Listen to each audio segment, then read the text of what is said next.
In this video, I'm going to teach you how to move Spotify music to an SD card. It's a very quick and easy process, so make sure to follow along. All you need to do on your Android or iOS device is to make sure you have the latest version of Spotify installed. Once you update the app accordingly, open it up and access the settings by clicking on this cogwheel icon at the top right corner of the screen. Within the settings, just scroll all the way down until you see the Other Storage tab. It's usually at the bottom of your screen in the settings page.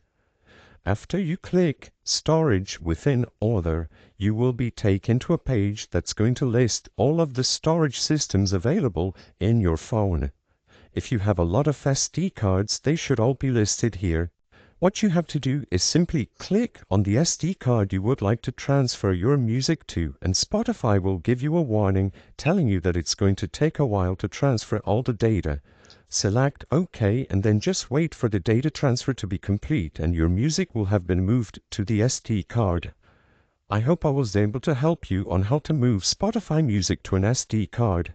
If this video helped you, please be sure to leave a like and subscribe for more quick and easy tips.